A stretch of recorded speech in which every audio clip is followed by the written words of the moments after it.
बिस्मिल्लाहिर्रहमानिर्रहीम अस्सलातु वस्सलामु अलैका या रसूल अल्लाह व अला आलिका व अस्हाबिका या सय्यदी या हबीब अल्लाह। मैं आपका मेज़बान शहजाद हैदर निज़ामी और आप देख रहे हैं मेरा यूट्यूब चैनल बैठक। आज इस बैठक चैनल के तवस्सुल से हम एक वाक़ये पे गुफ्तगू करेंगे।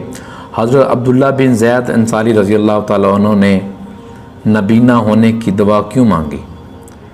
शवाहिद नबूवत किताब का नाम है। लिखने वाली हस्ती को हज़रत अब्दुर्रहमान जामी अलैहिर्रहमा कहते हैं। आते हैं कि रसूलुल्लाह सल्लल्लाहु अलैहि वसल्लम का जब ज़ाहरी वसाल की ख़बर आपके मुअज़्ज़िन ने हज़रत अब्दुल्ला बिन ज़ैद अंसारी रज़ी अल्लाह तआला अन्हु को सुनाई तो आप इस कदर गमज़दा हुए कि आपने उसी वक्त ये दुआ मांगी कि अल्लाह मुझे नबीना कर दे, क्योंकि हुज़ूर के बग़ैर मैं किसी को देखना नहीं चाहता, ये दुनिया मेरे लिए बेकार हो गई है।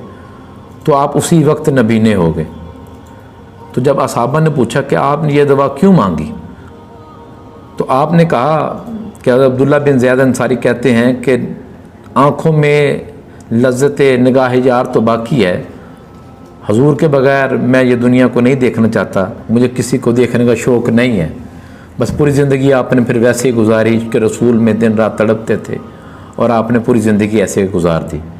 यह था वो वाक़या जो हज़रत अब्दुल्ला बिन ज़ैद अंसारी रज़ी अल्लाह तआला अन्हु के नबीने होने का वाक़या था, जो मैंने एक किताब हज़रत अब्दुर्रहमान जामी शवाहिद नबूवत से लेकर आप तक पहुँचाया। अगर ये वाक़या आपको पसंद आए, आपके दिलों में ये वाक़या घर कर जाए, तो आप मेरी वीडियो को लाइक करें, शेयर करें और मेरे चैनल को सब्सक्राइब करें। शुक्रिया।